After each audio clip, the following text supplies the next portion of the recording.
한 주간 동안 모두 평안하였습니까? 오늘 목요기도에 시작하도록 합시다. 우리 같이 기도하신 후에 하나님 말씀을 듣도록 하겠습니다. 같이 기도합니다. 하나님, 한 주간 동안도 주님의 은혜 가운데 살게 하심에 인하여 감사합니다. 오늘 우리가 함께 다시 주의 말씀으로 우리의 영혼을 채우고 우리의 심령을 새롭게 하기 위하여 주의 말씀 앞에 섰습니다.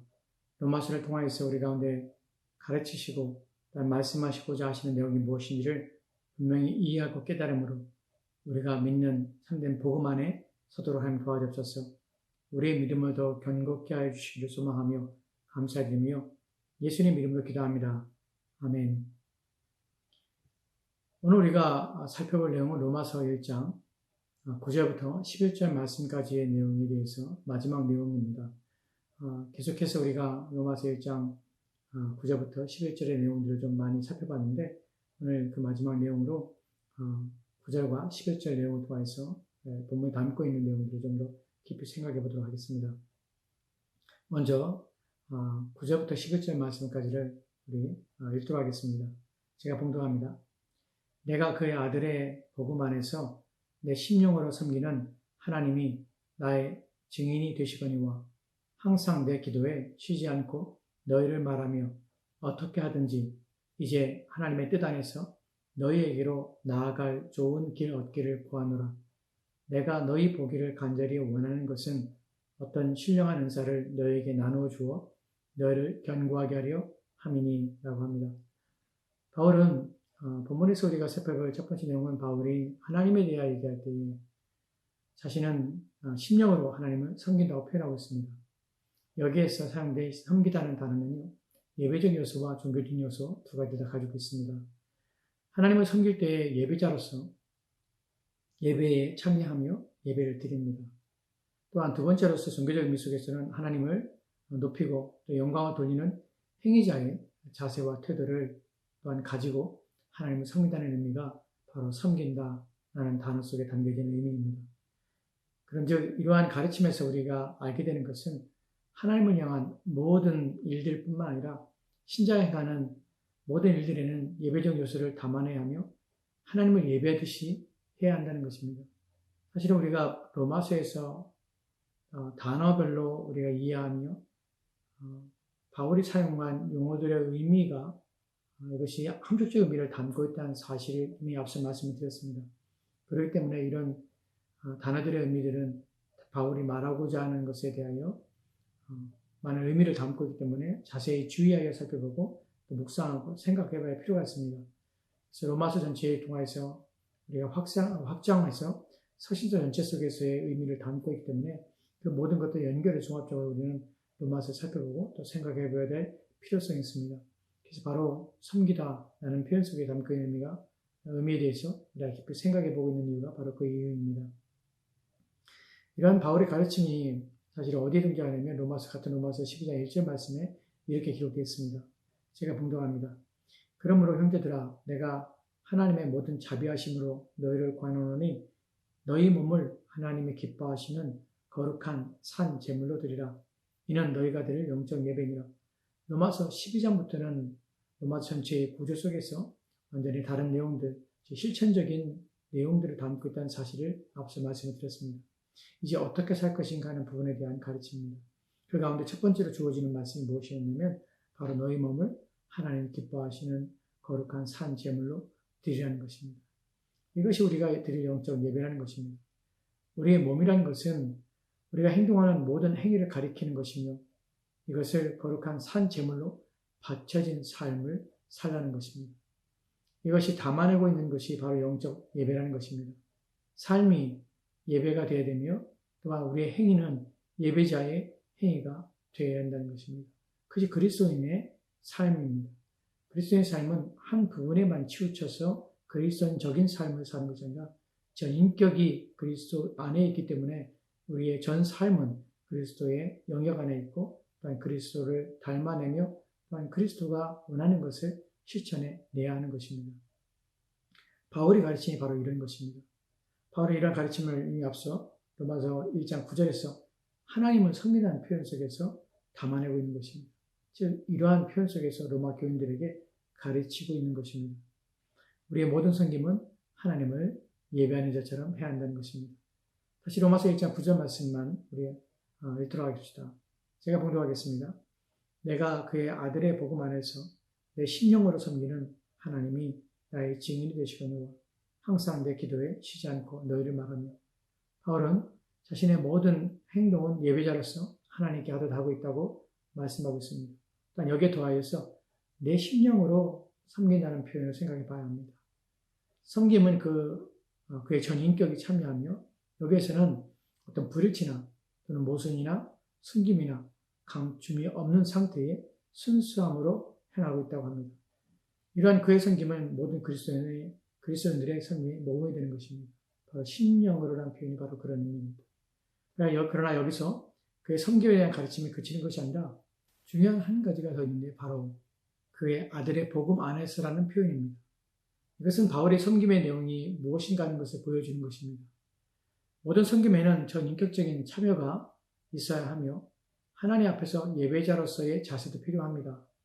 그러나 이 모든 것을 온전히 바른 섬김이 되도록 균형을 잡고 또 곱게 하며 지속적으로 옳은 행실을, 옳은 방향성을 잃지 않도록 나아가게 하는 모든 섬김의 힘과 근원이 있는데 그것이 바로 하나님 아들의 복음이라는 것입니다. 우리는 사실 이러한 내용에 대하여 깊이 생각하지 않습니다. 예배나 헌신이나 봉사나 이 모든 행위에 있어서 변질되거나 또 왜곡되거나 타락하게 되거나 하는 일들이 왜 발생하는지를 생각해 봐야 합니다. 바로 그 아들의 복음 안에서라는 의미를 모르기 때문이 아닌가 그렇게 생각합니다. 교회 안에서 봉사하는 것도 중요합니다. 예배하고 또한 찬양하며 기도하는 것도 중요합니다. 섬기며 또한 교제하는 것도 중요합니다. 그러나 이러한 모든 신앙적인 또한 종교적인 행위의 근간은 그것들을 어떻게 바르고 또 온전하게 하며 변질되거나 타락하지 않도록 유지되게 하는가 하는 것에 있습니다. 그것이 바로 그 아들의 복음이라는 것입니다. 사람들은 종종 변질되어서 이단에 빠진 신자들이나 또는 기독교를 버리고 배교한 신자들을 볼 때마다 처음에는 그렇지 않았다고 합니다. 참 신앙이 좋았는데 왜 저렇게 되었는지 알 수 없다고 말을 합니다. 그러나 그 이유는 간단합니다. 열심히 섬기고 신실한 신앙의 고백을 하고 참된 믿음을 추구했지만 결국 그들이 놓친 것은 그 아들의 복음을 붙잡지 않았다는 것입니다. 또한 그 복음 안에 거하지 않았다는 것입니다. 이제 그 아들의 복음 안에서라는 말이 그러면 무슨 의미인가 하는 부분에 대하여 생각해 보도록 하겠습니다. 이미 우리는 복음이라는 것은 하나님의 아들에 관한 것임을 살펴봤습니다. 바울은 로마서 1장 1절과 2절 말씀에서 그 사실을 분명히 하고 있습니다. 복음은 그 아들에 관하여입니다. 바울에게 있어서 복음은 그의 사역의 핵심이었고 또 그의 섬김의 핵심이라는 것을 우리는 알 수가 있습니다. 고린도전서 2장 2절 말씀을 보면 그가 복음을 어떻게 생각하고 있는지에 대하여 이렇게 말씀하고 있는 것을 보게 됩니다. 제가 말씀을 읽겠습니다. 내가 너희 중에서 예수 그리스도와 그가 십자가에 못 박히신 것 외에는 아무것도 알지 아니하기로 작정하였습니다. 아멘. 그는 예수 그리스도와 그 십자가에 못 박히신 것 외에는 아무것도 알지 않기로 작정하였다 합니다. 그는 이미 마음에 작심하였고 그것만 관심을 기울였으며 그것만 가르치기로 한 것입니다. 바로 내가 너희 중에서 바로 이것만 하였다고 증언하고 있습니다. 바울이 고린도 교회에서 주고자 하는 것은 우리 예수 그리스도와 그가 십자가에 못 박히신 것입니다. 우리는 이런 생각을 합니다. 바울이 그것만 했을까? 그러한 것들은 아마도 1시간이나 또는 길게 잡아 하루면 다 끝나는 이야기인데 그가 고린도 교회에서 사역하는 동안에 그것만 했을까 하는 의심이 듭니다. 우리는 예수 그리스도와 그 십자가에 못 박히신 것 외에 바울이 다른 것들을 알지 않기로 또한 그것만 가르치기로 작정했다는 사실에 대하여 우리는 예수 그리스도와 그가 십자가에서 못 박히신 것에 대하여 잘 알고 있다고 생각합니다. 그러나 여기에 관련된 것들은 우리가 평생 공부해도 다 알 수 없다는 사실에 대하여 생각하지 못합니다. 왜냐하면 우리는 그러한 복음의 깊이를 생각해 보지 않았기 때문입니다. 저와 여러분들은 십자가에 대해서 이미 32번에 걸쳐서 또는 다른 설교의 내용을 통해서 약 40번 가까이 넘는 시간 말씀을 통해서 우리는 십자가를 통해서 배우고 살펴봤습니다. 십자가 하나만 가지고 말입니다. 그것도 십자가의 전부를 세세하게 살펴본 것이 아니었습니다. 그렇다면 얼마나 더 많은 내용들이 있겠는가 하는 것입니다. 바울이 서신서에서 말씀하고 있는 내용이 전부가 아닙니다. 그는 때론 3년 동안, 때론 1년 6개월 동안 가르치는 그 모든 내용은 오직 예수 그리스도와 그가 십자가에 못 박힌 것이었습니다. 그것을 요약하고 핵심적으로 기록한 것이 바로 바울 서신입니다. 아들의 복음 안에서 무수한 내용들이 있으며 그러한 것을 깨닫고 알고 깨닫는 것은 우리가 신앙생활에 있어서 반드시 이해할 뿐만 아니라 모든 섬김을 온전하게 하는 것입니다. 우리는 바울이 이처럼 그의 아들의 복음을 핵심에 놓고 있다는 것을 통해서 복음의 중요성을 깊이 생각해야 합니다. 교회가 붙잡아야 할 것은 다른 것이 아니라 바로 그 아들의 복음입니다. 19세기와 20세기에 살았던 목회자들의 탄식을 보면 교회가 점점 사교 모임이 되고 있고 세상적이 되어간다는 탄식이었습니다. 교회 안에서 문화 활동을 하며 교회 안에서 세상 문제에 대하여 논의하고 고민하고 그것들을 해결해주는 장소로 변질되어감을 한탄하는 글들을 종종 보게 됩니다. 그러나 교회가 점점 세속화되어 간다는 것이 바로 지난 세기에 교회가 고민했던 것과 같은 맥락입니다. 지금은 더욱 그러합니다. 교회가 사람들을 만족하게 하며 사람들이 원하는 것들을 맞춰주는 것에 몰두하고 있는 것입니다. 교회가 세상을 향하여 문을 열고 세상으로 나아가야 한다고 주장하는 이들의 대표적인 이유는 복음을 전파하기 위함이라는 것입니다. 교회가 세상에 문을 닫고 있으면 어떻게 복음을 전하겠는가 하는 주장에 대하여 틀리다고 할 수 없습니다. 그러나 문제는 복음 전파에 목표를 두고 있는 이유가 무엇인가 하는 것입니다. 사람들을 많이 모이게 하기 위한 것이 아닌가 하는 의심이 듭니다. 복음 전파에 집중하며 핵심적으로 여기는 대부분의 교회들은 이것이 하나님 나라를 확장하고 또한 교회를 부흥하게 하는 가장 중요한 일이라고 합니다. 부인할 수 없는 사실입니다. 그러나 문제는 그것으로 하나님 나라가 확장되었는가, 교회들이 참되게 부흥되었는가 하는 물음에 예라고 쉽게 대답할 수 없는 것이 현재의 상황이라는 것입니다. 교회 부패로 인하여서 교회답지 못한 교회, 목사, 성도들이 양산되고 있지 않는가 생각해 봐야 합니다. 바울은 고린도 교회에서 또한 에베소 교회에서 로마 교회에서 그가 한 일은 복음 전파이지만 그 복음 전파의 목적은 교회 확장이 아니었고 또한 교회 자체의 인원수의 증가, 즉 외적 성장이 아니었습니다. 그가 복음을 전파하는 것은 단지 사람을 많게 하는 것이나 또한 단지 회심시키는 것이 최종적인 목적으로 삼지 않았다는 점입니다. 회심이 중요합니다. 또한 교회 안에 사람들 모이게 하고 하나님 말씀을 듣게 하는 게 중요합니다. 그러나 바울은 그것이 최종 목적으로 삼지 않았다는 것입니다. 우리가 고린도서 1장 28절 말씀을 통해서 바울이 복음을 전할 때에 그가 교회 안에서 최종 목적으로 삼았던 것이 무엇인가를 알 수 있습니다. 고린도서 1장 28절 말씀 읽겠습니다. 우리가 그를 전파하여 각 사람을 권하고 모든 지혜로 각 사람을 가르침은 각 사람을 그리스도 안에서 완전한 자로 세우려 함이니. 예수 그리스도를 전파하는 목적이 무엇이었습니까? 각 사람을 권합니다. 모든 지혜로 각 사람을 가르칩니다. 이러한 일의 목적은 그리스도 안에서 완전한 자로 세우려 함이라는 것입니다. 그리스도 안에서 완전한 즉 성숙하며 모든 면에서 준비되며 신실한 하나님의 사람으로 전인격적이 세워지고 변화되어 새 사람이 되게 하는 것이 그래야 하나님의 자녀로서의 삶을 살게 하는 것이 복음의 목적입니다. 이에 대하여 그 증거로서 바울이 로마서 1장 11절 말씀에 이렇게 말씀하는 것을 보게 됩니다. 제가 읽겠습니다. 내가 너희 보기를 간절히 원하는 것은 어떤 신령한 은사를 너희에게 나누어 주어 너를 견고하게 하려 함이니 본문에서 바울은 너희를 견고하게 하려 함이라고 합니다. 복음을 전파하는 것이 목적이 될 수 없습니다. 오늘날 문제는 사람들을 교회로 데려오는 데 혈안이 되어 있고, 또 다른 문제는 그들이 예수를 믿는다고 고백하게 함으로 또한 회심시키는 일에만 집중하고 있다는 것입니다. 그 이상은 모르는 듯합니다. 왜 예수를 믿어야 합니까? 예수 믿고 구원받은 후에 무엇을 해야 합니까? 라는 질문에 교회에서는 봉사하고 시키는 대로 하라 합니다. 또 섬기라고 합니다. 또 그 외에는 전도하라고 합니다.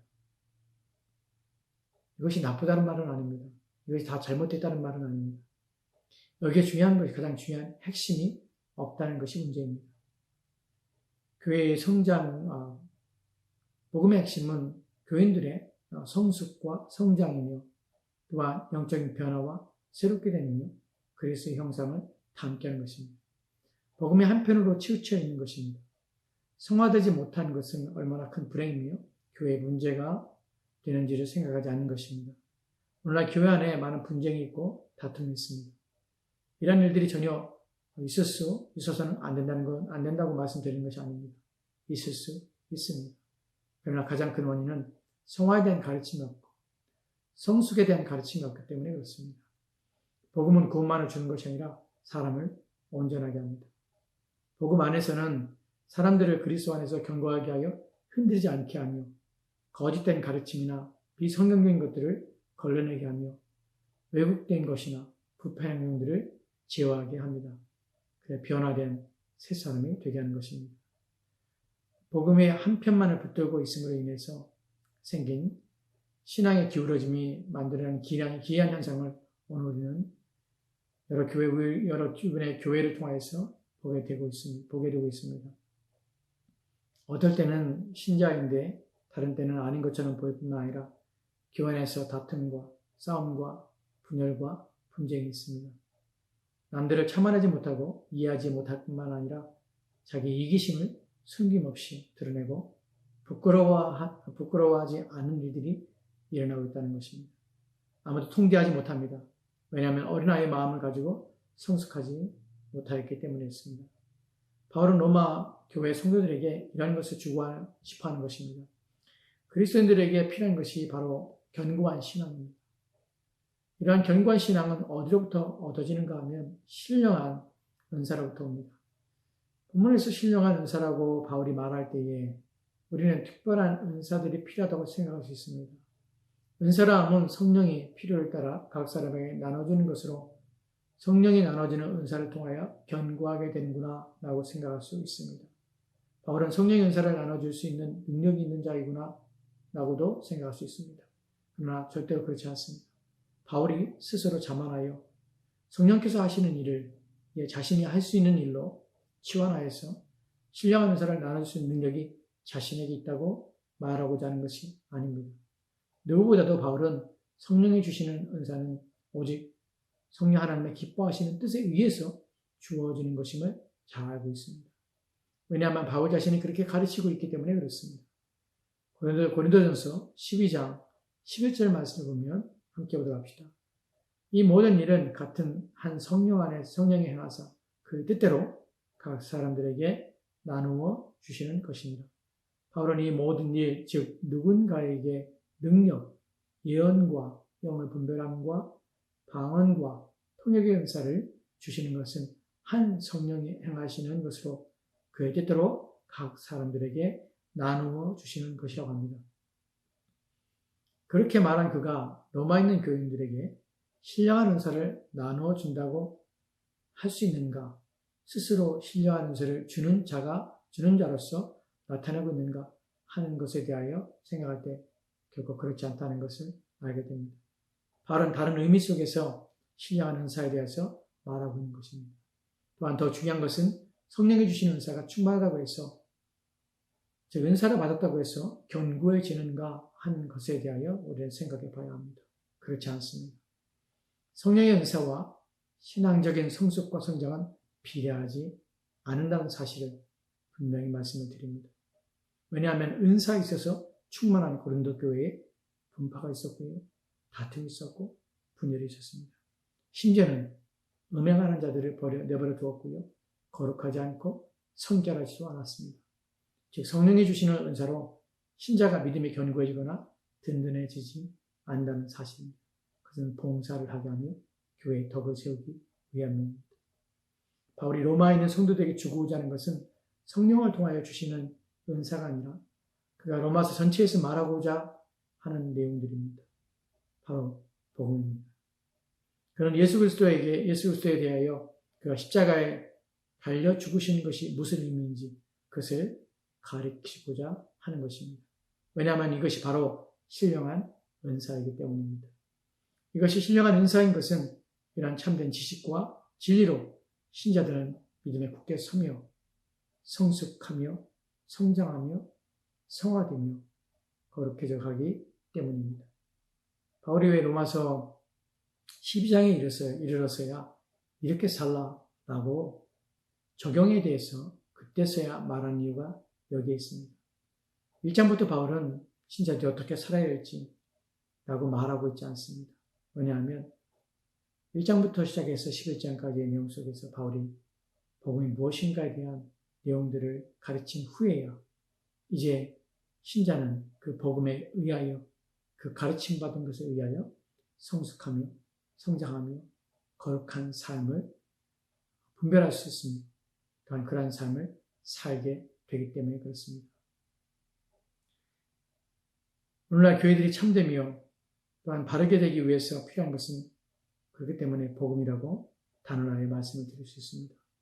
이 복음은 결코 간단하거나 단순한 것이 아닙니다. 1시간 만에 말할 수 있는 것도 아닐 뿐만 아니라 또한 몇 번의 설교를 통해서도 말하며 또 이해할 수 있는 것이 아닙니다. 여러분 기억하십시오.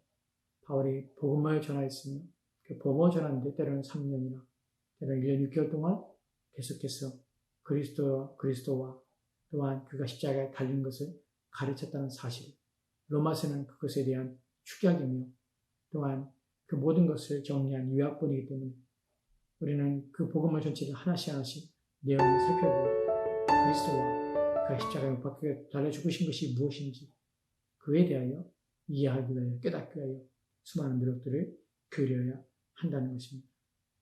우리는 평생 동안 이 복음에 대하여 살펴보고 연구할지라도 온 힘을 기울여 다 애를 쓰며 노력한다 할지라도 다 알 수 없을 것입니다. 그러나 예수 그리스도와 그가 달려 죽으신 십자가의 죽음의 의미를 조금이라도 더 이해할 수 있다면 또한 애를 쓰지 않는다면 노력하지 않는다면 우리의 신앙의 성장과 성숙과 또한 거룩함과 경건함은 결코 이룰 수 없다는 사실을 기억하시기 바랍니다. 이를 위하여 교회는 세상적이 되지 말고 오직 복음을 가르치며 또한 들으며 배우는 일에 힘을 써야 합니다. 바로 저와 여러분은 그리스도의 교회입니다. 우리가 알아야 되는 것은 바로 그리스도이며 또한 그가 십자가에 못 박혀 달려 죽으신 것이 무엇인지에 대한 이해입니다. 그 말씀에 대하여 깊이 생각하시고 성경을 읽을 때마다 그리스도가 누구신지 그가 왜 십자가에 달려 죽으셔야 되는지 그 내용에 담고 있는 의미가 무엇이며 우리에게 유익이 되며 주어진 것이 무엇인지 그가 일으킨 놀라운 변화와 새롭게 함은 무엇인지 이후에 있을 내용들은 무엇인지 그가 하늘에 오르셔서 하나님 앞에 앉아 계신 사실은 무엇인지 또한 그로 말미암아 우리 가운데 주어진 유익은 무엇인지 이 모든 것들을 자세히 살피고 연구하고 또한 성경을 읽을 때마다 그것을 알기 위하여 애를 쓰므로 저와 여러분이 견고한 믿음과 신앙을 세워졌으면 하는 바람을 가집니다. 기도합시다. 하나님은 우리가 로마서의 말씀을 통해서 바울이 로마의 성도들에게 전하고자 했던 것이 무엇이며 우리의 영적인 성숙과 성장과 거룩함과 경건함의 기반이 무엇이며 우리의 신앙의 행위의 기초와 기본이 무엇이며 근간이 무엇인지에 대하여 살펴봤습니다. 복음을 모르기에 사람들은 자신이 알고 있는 세상적인 사고와 생각들, 자신의 철학들에 의해서 교회 안에서 행함을 말미암아 오히려 하나님을 욕되게 하며 교회를 변질시키며 왜곡시키며 오직 하나님 눈에 하나님께 보시기에 더러운 것이 되며 또한 악한 것이 되어지는 행위를 서슴지 않고 행할 수밖에 없음을 알게 하옵소서. 그래야 우리의 말이나 행동에 있어서 주의하여 오직 복음에 합당하게 또한 복음을 이해한 대로 우리의 삶을 살아가도록 주여 도와주옵소서. 우리 모두가 이러한 복음을 깊이 이해하며 깨닫는 우리 모두가 되기를 원하오니 오직 성령을 통해서 주의 말씀을 가르치시며 우리를 양육하시고 세우시옵소서. 주께서 함께 원하오며 예수님 이름으로 기도합니다. 아멘.